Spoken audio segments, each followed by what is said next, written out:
My name is Sarah Blake Morgan, and I'm a journalist. You really had no idea what that meant? No, I was told I was born here. From local television stations, He gone, the blood is over there on the ground, he dead. To a global news organization. This AP NORC poll, my goal has always been the same, to tell someone's story. He loves you, brother. Keep smiling for Jesus. Whether it's a multi-episode docu-series spotlighting the relentless grip of addiction. Do you care if you die? I care because I have so many people that love me. A first-of-its-kind Facebook Watch series aimed at bringing two sides together for tough but unifying conversations. Do you think that I should be deported? I certainly wouldn't want to single you or your family out, no, but I think that everybody that came illegally should have to go and reapply. You understand that you're asking for a favor from every American when you ask for that. Yeah. Live shots interrupted by tear gas. Right, just about a few hundred feet from me, police lined up and right here. And a mother's heartbreak. I'm gonna actually get my photographer to come back on me because this is a very private moment and I want to respect a victim and their family. Or the countless stories that make a viewer stop and try to understand another human being's perspective, if only for a minute. His face frames the city. Even in death, Fidel Castro's power hovers over the Cuban people. Most of the time, it's just me, my camera, and the person who trusts me with their story. That happened yesterday. I just want you to know I understand. So it's my job to get out of the way and let them tell it. I'll never get over it, ever. Here are a few stories I'll never forget. Does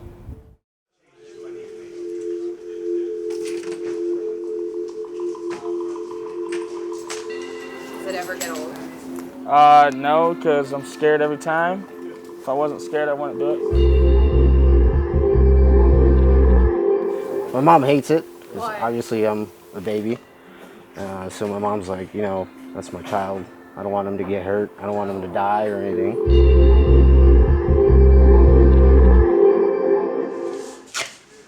It's 12 hours before the jump.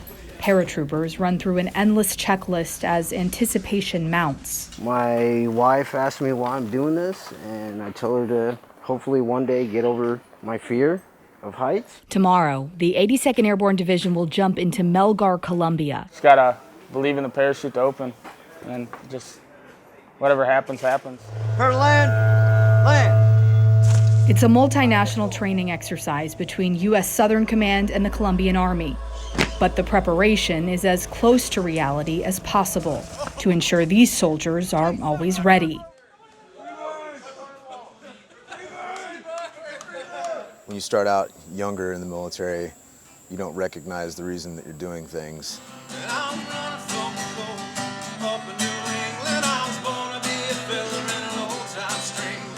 Sergeant First Class Nathan Fair calls himself a super patriot. And I got out of the Army in 2006, and when I got out, that's when I realized that there's more to it than just me.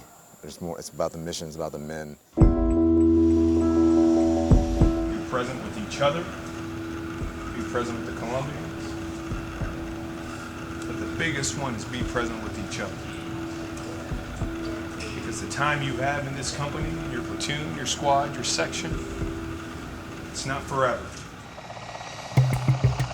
And we'll bound her over the fence again, get set up here. No, my father was in the military. He actually served in the 82nd. Everyone here has a why. Growing up, always idoled my father, and he's definitely my biggest role model. And so getting to see him jump out of airplanes always inspired me to do it. Third-generation airborne, so I grew up hearing tons of stories from my grandpa and my dad and a bunch of my uncles. Sergeant Sarah Sanders, who leads a team of medics, was the only woman sent from Fort Bragg on this training exercise. I danced my entire life, and I always said, everybody else wanted to be professional ballerinas and all this. I was like, no, I want to be in the Army. Is it they're going to come and land somewhere else and then get on? Since enlisting at 18, Sanders simply wanted to be treated as an equal. 90% of the people were super welcoming, didn't view me as anything other than one of the guys. It was a matter of not accepting any special treatment. In the days leading up to the exercise, the Americans and Colombians map out every aspect of the event. Right now, the medic team is looking at the drop zone, trying to assess any potential hazards and if they will be able to access a casualty. There's an old saying around Fort Bragg. When the president calls 911, the 82nd Airborne Division answers the phone. We do anything and everything with intent.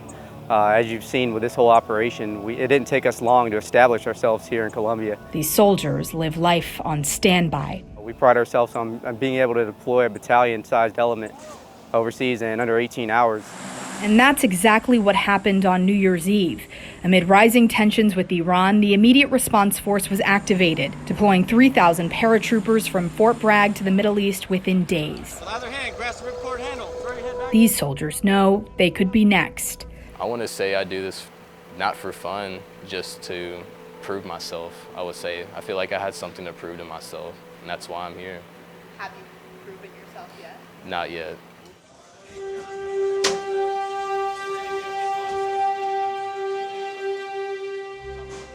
After days of long rehearsals, it's jump day. What's going through your mind right now?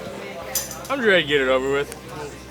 Like, jumping, it's not that scary to me. Anybody who tells you they're not a little bit nervous doing this is either lying to you or they have something wrong upstairs.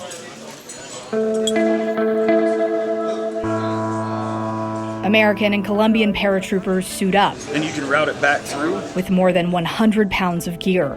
They'll be jumping together.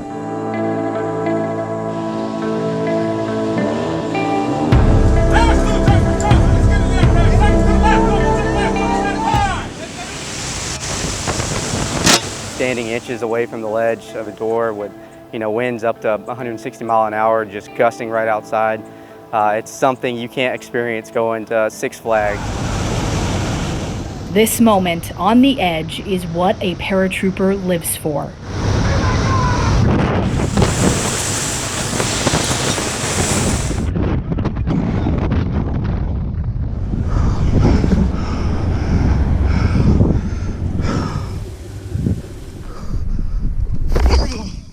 Most soldiers will never jump into a foreign country, and this exercise landed both American and Colombian paratroopers the right to wear each other's jump wings.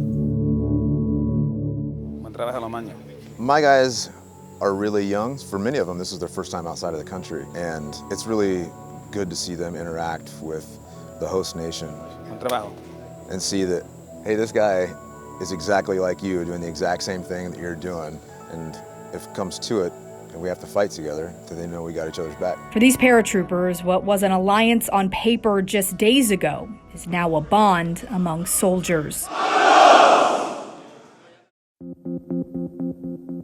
It came in the form of a neatly written letter, more than 3,000 words strung together on 15 pages. Together, they provide a voice for a man who's chosen not to have one for nearly 2 decades.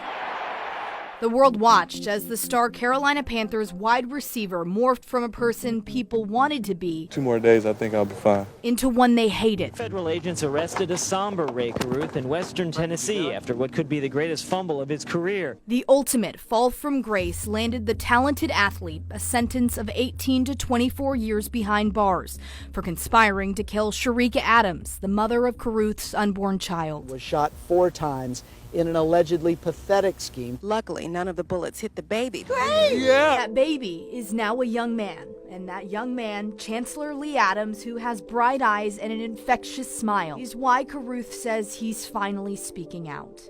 Caruth's starting words thank Adams for the unconditional care, compassion, love, and support she's shown Chancellor from the beginning. The letter is to Miss Adams. Why not just send it to her? Well, because in the past I've written Miss Adams. And most everything that I've said in the letter, I've actually said to her, starting with the apology. After his shift as a barber at the Sampson Correctional Institution in eastern North Carolina, Ray Caruth called me to talk about why he's sharing his truth now. I feel responsible for everything that happened, and I just want her to know that truly I am sorry for everything. What exactly are you apologizing for? I'm apologizing for the loss of her daughter. I'm apologizing for the impairment of my son. Carruth wouldn't speak about the specifics of that night in 1999 when Sharika was shot 4 times by someone Carruth hired.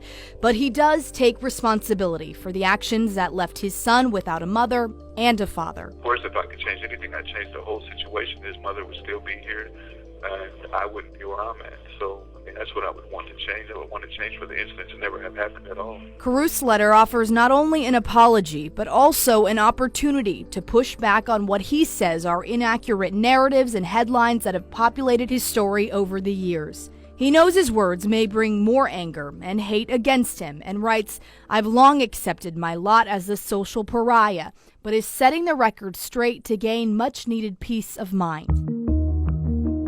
From the moment the story broke, we heard Sharika referred to as Carruth's girlfriend. In fact, this neighbor told WBTV at the time he heard her use that word to police. She first said it was her husband, then she said it was her boyfriend that had shot her. But Carruth says the two were practically strangers. According to him, they hooked up multiple times but were never in a relationship. He writes, "Never was Sharika under the illusion or delusion that I was ever going to propose marriage to her. Lust was the tie that bound us, not like or love, and neither one of us was ever guilty of believing anything contrary to this." Carruth admits he broached the subject of abortion when Sharika told him she might be pregnant, but he says he never brought it up again when she expressed her desire to keep the child that fought an uphill battle from the beginning. Because of the shooting orchestrated by his own father, Chancellor was born premature with a cerebral palsy diagnosis. Carruth has met his son twice in the early years of the boy's life, but even from prison, he's closely followed news stories documenting Chancellor's extraordinary progress. What do you see when you see a picture or a video of Chancellor? I see a kid that is filled with joy and happiness, and that makes me feel good. I see myself in him. I see his mother. I just see a kid that's not aware of the difficulties that he has. I can tell he's being loved. I can tell he's being well taken care of. I don't know. I just see a spirit that's capable of conquering any difficulties that come his way, and that makes me happy. Recently, Adams has spoken publicly about her willingness to let Chancellor get to know his father, especially as his October release date approaches. Carruth says he wants nothing more and has even sent visitation forms to Adams but never received a response. I feel like I owe Chancellor. I let him down as he came into this world, and the only way that I can make that right, the only way that I can reconcile my relationship with my son is to be there for him and to be a father and a dad to him going forward. But Carruth's fatherly desires don't just stop at a relationship. He wants to eventually care for his son. I should be raising my son. His mother should be raising her son. Miss Adams should not be doing this. And I want that responsibility back. In the letter, Carruth writes, come on, Miss Adams. The reality is you aren't going to be around forever. At some point, someone else will have to be responsible for Chancellor's care. And I feel like he might not ever have his mother in his life, but he could still have me, and I could still make a difference. And I just don't think that that's anybody else's responsibility when I'm still here. But why would the man who's responsible for so much heartache deserve redemption? Carruth says he's found something he never had before. Are you the same person that you were 20 years ago? Absolutely not. I think back then I was very immature, very self-centered. When I first got incarcerated, I had to sit down and ask myself, how did this happen? How are you here? And the number one answer that I had was I didn't have a relationship with God.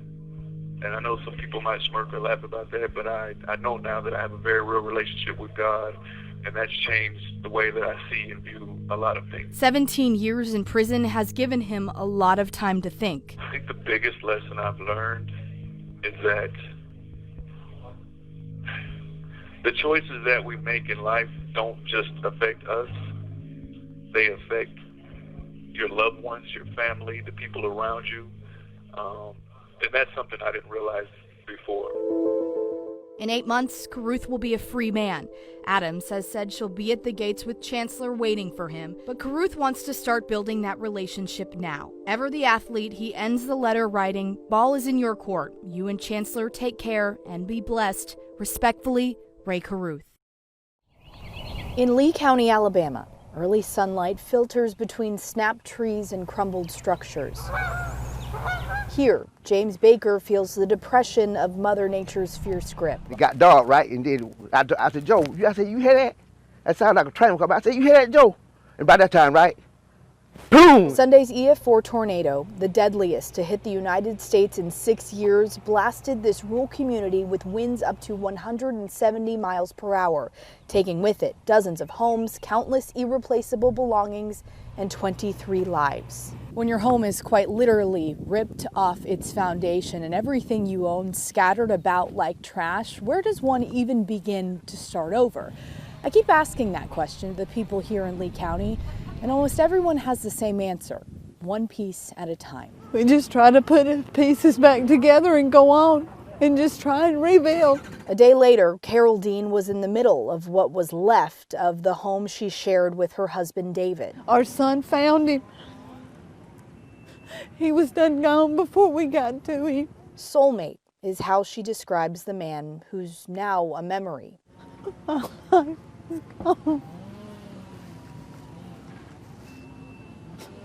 He was the reason I lived, the reason I got up. Sunday's tornado demolished this family's home. It swept AJ Hernandez and his brother from their father's arms. AJ was the youngest person killed. He brightened up a room. And, you know, those are the memories that I want to keep of him. Because it makes me smile. You know, you asked me why I was crying, and I think of that smile, and it makes me smile. When they see this, it just shows really what happened. Miles away, 23 crosses honor the victims ages 6 to 89. Greg Zanis started building these memorials in the 1990s. His work has become a staple at tragedies across the country. It's just trying to show our country something that isn't even the cross. It's that red heart on there. And it's oversized, you see that, it's prominent, but it's bringing in hope. Hope. Trying to start over. And faith. I'm blessed to be alive. It ain't no luck. Two things the people of Lee County, Alabama won't let this storm take away. Sarah Blake Morgan, The Associated Press.